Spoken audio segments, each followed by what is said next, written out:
Well, welcome to our final episode of Gear You Need. Today, we're going to talk about camping.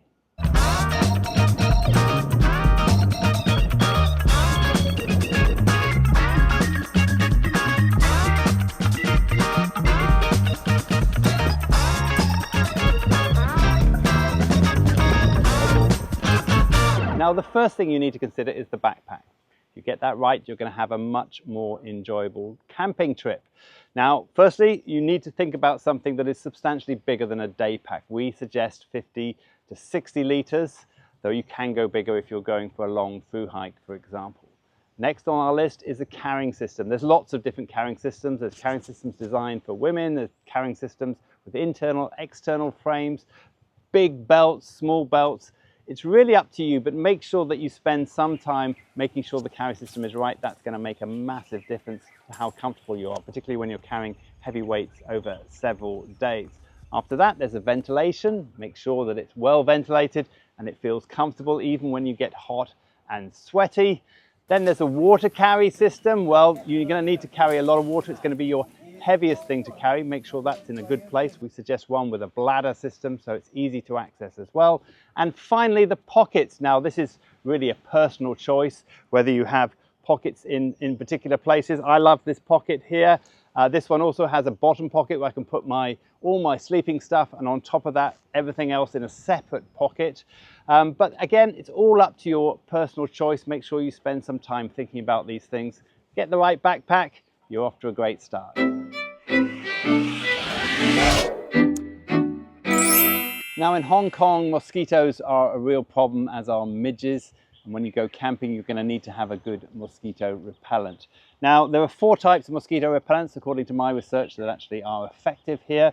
The first is DEET. A lot of people don't like it because it's quite strong. Between 25% and 40% DEET is a good strength to have. It is the most effective, but it is a synthetic product and not to be used with children. If you want alternatives, there's Picaridin and IR3535, which are almost as good as DEET, but they're both synthetic as well.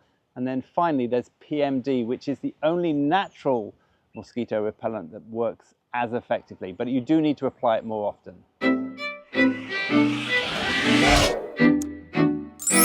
Now, when it comes to the tent, there are 5 things you need to consider. The first is weight. Simply put, the lighter it is, the better it's going to be for you. Anything you put in your backpack, you want to consider the weight. Now, this one is under 1 kilo, which is great for me, but you do sacrifice on some other features. The second thing is livability. How much space is there inside? Do you want to hang out inside the tent?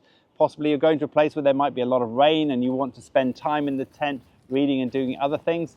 Or as we are in Hong Kong, normally we camp in the winter where there isn't so much rain, so we can spend more time out. So you've got to decide whether you want a bigger tent or a smaller tent. This is actually a 2-man tent, which I use for myself, just gives me that little bit of extra space if I want to spend some time in the tent. The third thing is the season. Now, we have 4 seasons of tents. This is a 3-season tent, which is normally fine for Hong Kong, can deal with most of the weather that we're going to get on a typical winter. If you want to go above the snow line, or you want to deal with some really heavy downpours or snowstorms, you want to go for a 4-season. And then for the 4th thing, you want to see how easy it is to put up.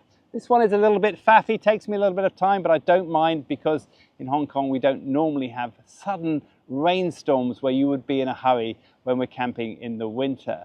But there are dome tents that you can literally just throw out and they'll flip up and they'll be ready to jump in anytime. You might want to consider that. And then finally, it's the extras, the little spaces inside. This one has got some space between the fly sheet and the main tent, so I can put my backpack and other things, keep them dry, and lots of little pockets and places to hang things.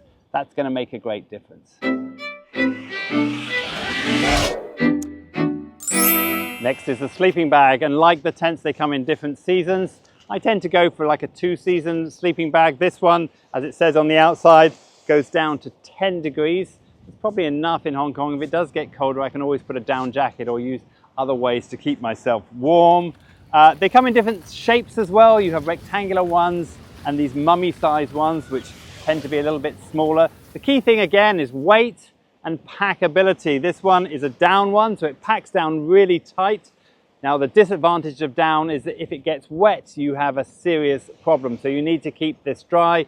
Synthetic materials tend to be a bit heavier and not quite as warm, but if they do get wet, they can resist the water a little bit better.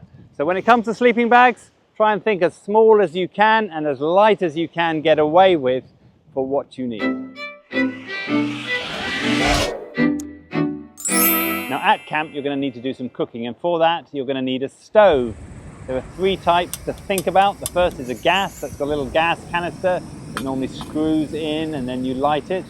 It's the simplest way to go, but it's also quite bulky. The second is spirit stoves. These are very popular in Europe, but you can't fly with them. So if you're going somewhere, you need to make sure that they're cleaned out and try and get the fuel when you get to the place you go. And that goes also for the third type, which are the most expensive, but also probably the best, and those are the petrol stoves or the gasoline stoves. Now those will create a little bit of soot on the bottom of your pans, a bit more extra work to wash them, but you can get petrol pretty well anywhere, and they're very small and simple to carry. Now if you ask me, one of the most important things to invest in is a sleeping pad.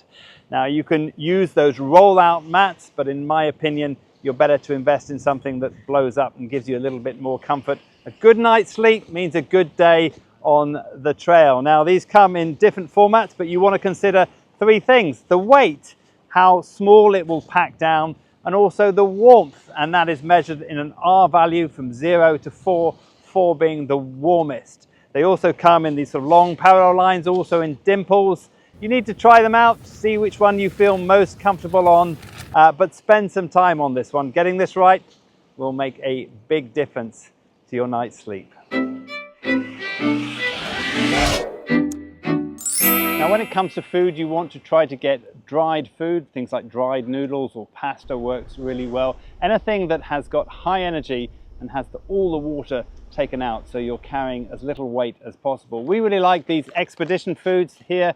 You simply pour hot water into them and wait for them to cook, and they're ready to eat. I've got a very nice hot cereal with mango here, as well as a fish and potato parsley and a Mediterranean vegetable pasta. I need a few of these and I'm good to go on the trail. Now if you're camping for several days, water is going to become a huge issue, and you're going to need a way to replenish your water system. Now you can use tablets, but they don't taste very nice, just to immediately purify the water, or you can use a UV system, again a little bit complex.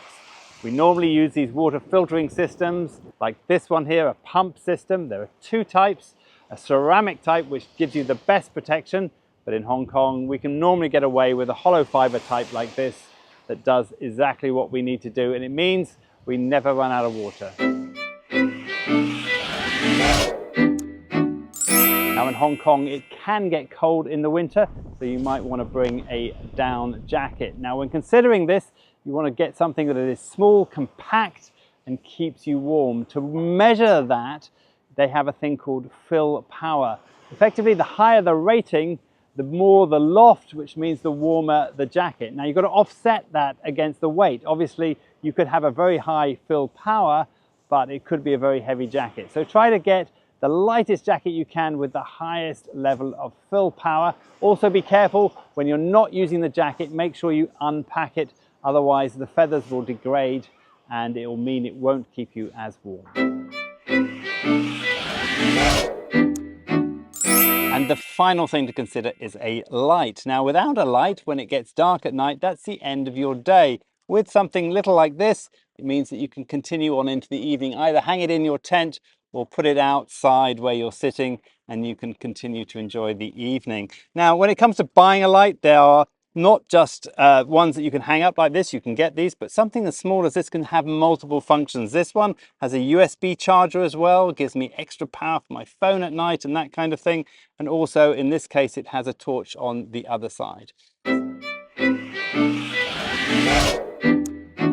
So that's the end of my 10 essential items for camping. You're going to find lots of other tips for other activities right here on our website at droneandphone.com, and also on our YouTube channel. For now, my name's DJ. This is Drone and Phone.